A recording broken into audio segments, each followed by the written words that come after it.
I have a 2018 MT07 and I wanted to know what the difference is between it and the new MT07s. So we got both the HO and the Learner versions to compare.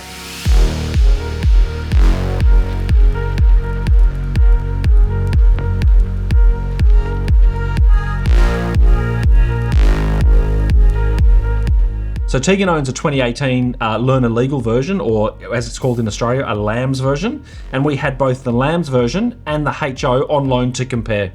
So in this video, we're going to point out the differences between the two.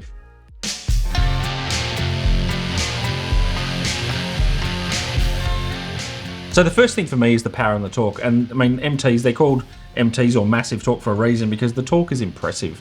The low and the mid power range on these bikes is fantastic. Yeah. Oh my God. It's so much power behind these bikes. And it's the same in my 2018 version. You can go from 0 to 60 first gear instantly. There's a lot of power. And considering that they are Learner legal, it's very impressive. Yeah, I'm actually surprised that it is Learner legal. Yeah. Even the Learner legal version, like there is plenty of power there. Absolutely. Yeah, and definitely a bit of a hooligan machine. Now, they're one of the first bikes to implement that 270-degree crank, which has become really popular with a whole heap of bikes like the Royal Enfield Interceptor. There's a couple of Triumphs with a 270-degree crank as well. It's become a popular engine configuration. Now, it's also the same engine that's in their R7, their XSR 700, and the Tenere 700. Now, they're four very different bikes, and I think that just proves how good this engine is, that they can implement this engine in so many different bikes. Well, and that's a big thing. Like we noticed from my bike, a 2018 model to the 2023 model, I don't think much has changed in that engine because there's nothing that needs changing. Yeah, it's an excellent little engine. It's also really lightweight. Now, I think it's up slightly on your version, but both come in at about 184 kilos. Now, that makes it really nimble, but also really easy to move around. Honestly, that was a very important factor when I was looking for a bike because I was sort of getting into riding again. I hadn't ridden in a couple of years, and I just wanted something that was light, maneuverable, good in traffic, and like weighing 180 odd kilos. It's so easy to move around and filter. It's probably worth pointing out, actually, when you bought the Learner legal version, you were actually on your full license. Absolutely, yeah. And it made no difference. I tried the HO version and I also ended up buying the Learner legal version and I didn't really notice much of a difference. And so I was very happy getting a Learner legal bike, still being on my full license. Made no difference to me. Nice. So one of the things I really like about it is the riding position. It's definitely an upright position, but you're slightly forward, but not much. It's just fantastic. Yep. So it's an 805mm seat height, there's 140mm of ground clearance, and it's got a 14-litre fuel tank. Now the gearbox is excellent. It's a nice little slick 6-speed constant mesh gearbox. Yep. And no surprises, it's pretty smooth. Now, I did find out you can actually fit a quick shifter to it. It comes pre-wired. So all you need to do is take it to the workshop and they can fit the quick shifter straight away. I reckon this bike would be an absolute scream with a quick shifter. Now the brakes, they're dual 290mm discs on the front and a single 245mm disc on the rear. Then they pull up the bike really nicely. So I don't know if you noticed, but it felt to me like the ABS kicked in a little bit quickly. I don't know. I don't think I was riding in a way that the ABS had to kick in. So like I did slam the brakes on a couple of times to see what it was like. Okay. And it felt like the ABS on the LAMS version kicked in a bit quicker than the HO. Could have been my imagination though. Okay. Suspension was a little soft. It has non-adjustable telescopic forks with 130mm of travel and rear link suspension shock with also 130mm of travel, adjustable for preload and rebound. How'd you find it? Now, I found the suspension great on the MT07. I actually felt like it was a little bit better than my 2018 model. So with that soft suspension, I wasn't really expecting it to handle as well as it did in the twisties once I started wrapping on the power. But I was happy to say I was wrong. The handling is actually really, really good. Having said that, if I was to have the bike longer, I would definitely adjust that rear shock up a little bit. So the handling for me is really aided by that short wheelbase. It made the handling and turning in really crisp. Yeah, see, I took it through the national park for a bit of a run on the weekend, and I absolutely felt that. Those turns and just practicing my cornering a little bit and following my lines, I definitely found that handling was just perfect and very crisp. Yeah, like it handles really, really well. And the tyres, they're new Michelin high grip tyres, really, really sticky. They were excellent. Absolutely.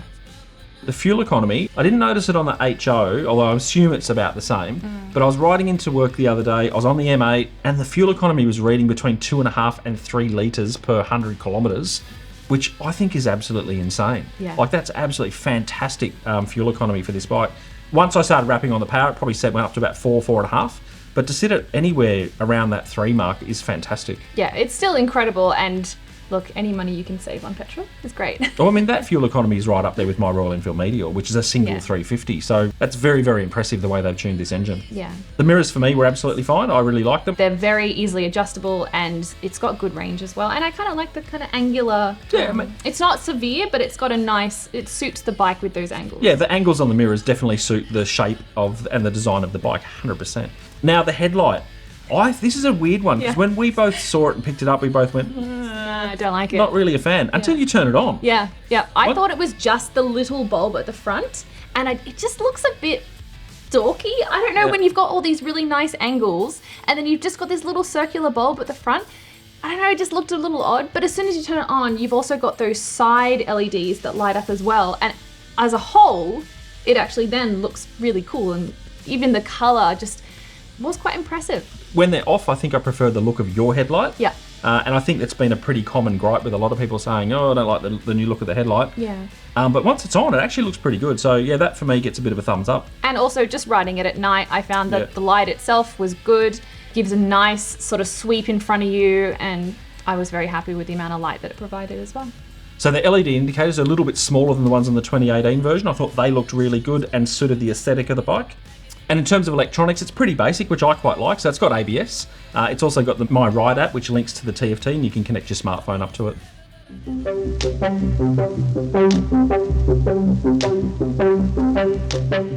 Okay, so the first thing, and it's a common gripe with all the MT07s, that stock exhaust, it's not amazing.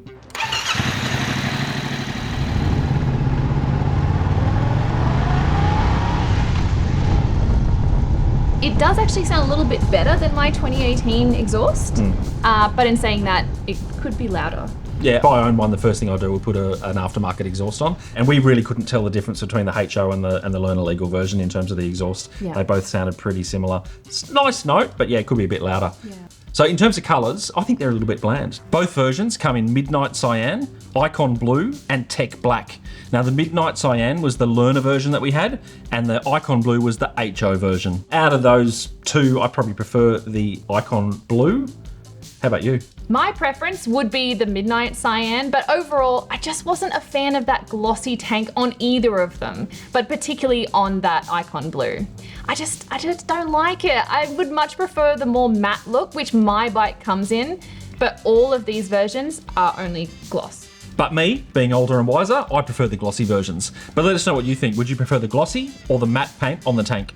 Now, the other thing for me on all these MT07s, and it actually looked good when we got that shot of the three of them lined up with the different coloured wheels, but it was a rainbow of bikes in our car park. I'm not a massive fan of these different colour wheels because they are so hard to keep clean. They're not that hard to keep clean. Have you seen your bike lately?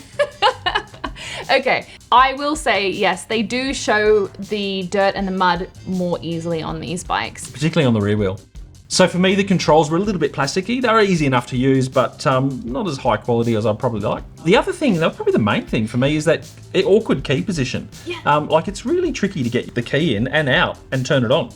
If you had multiple keys attached to that, I think you just scratched the back of the TFT. Like it just seemed the back of the TFT was just in the way a bit. Yeah. And so talking about that TFT, that's probably the main upgrade is the new 5-inch full color TFT display that provides a choice of 2 different screen themes, which we did find eventually. So there's the street theme and there's also a touring theme. The styling's okay, it's not really my kind of thing, but if you're into that more modern styling, I'm sure you'll love it. Which I am, and I did love it, so there you go.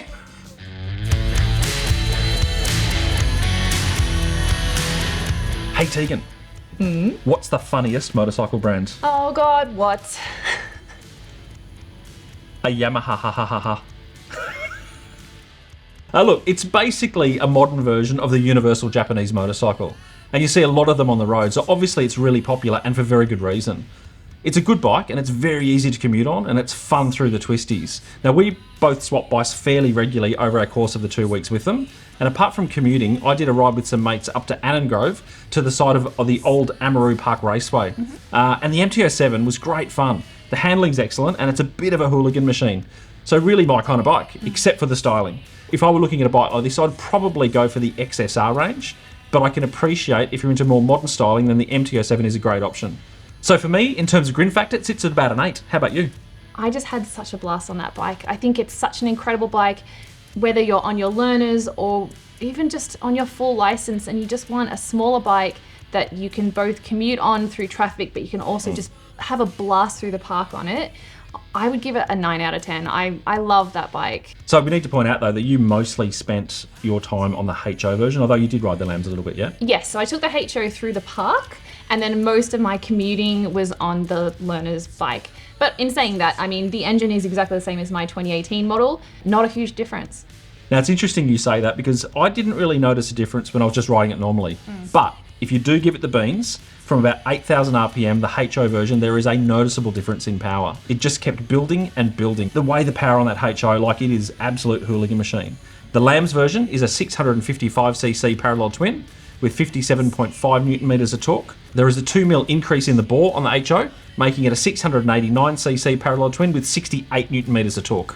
But it does beg the question, why would you buy the HO over the Lambs? For me, I think something like the MT09 is probably a better bike if you want the extra power, but I can understand that it may be a bit too much bike for a less experienced rider. It's a bigger bike too, right? Yeah, I think it's a bigger bike. It's certainly heavier. It's a triple cylinder as well. Yeah. So if you want, I suppose if you're wanting a little bit more power, but you don't want to step up to an MT09, then the MT07 HO is probably a really, really good option. But that resale value. Yeah, resale value, I reckon, on the Lambs is much, much better. And that's exactly why I bought the Learner Legal bike, because I wasn't sure if it was going to be a in-between bike, and just knowing that the resale value, particularly in Australia, we've heard from a lot of different people and resellers that the MT07 Learner Legal sells so well, and you see them all over the road. And there's a reason for it. They're just a great bike. So the Lambs version is $13,549 and the HO version is $14,449.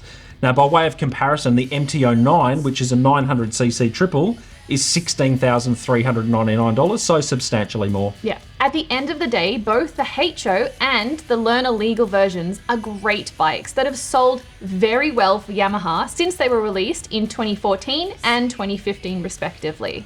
And I have no doubt that they'll continue to do so. The gearbox is good, the engine is excellent, and they handle really, really well. So overall, we really love the MT07, but there's so many options in the Learner segment, so check out this playlist over here.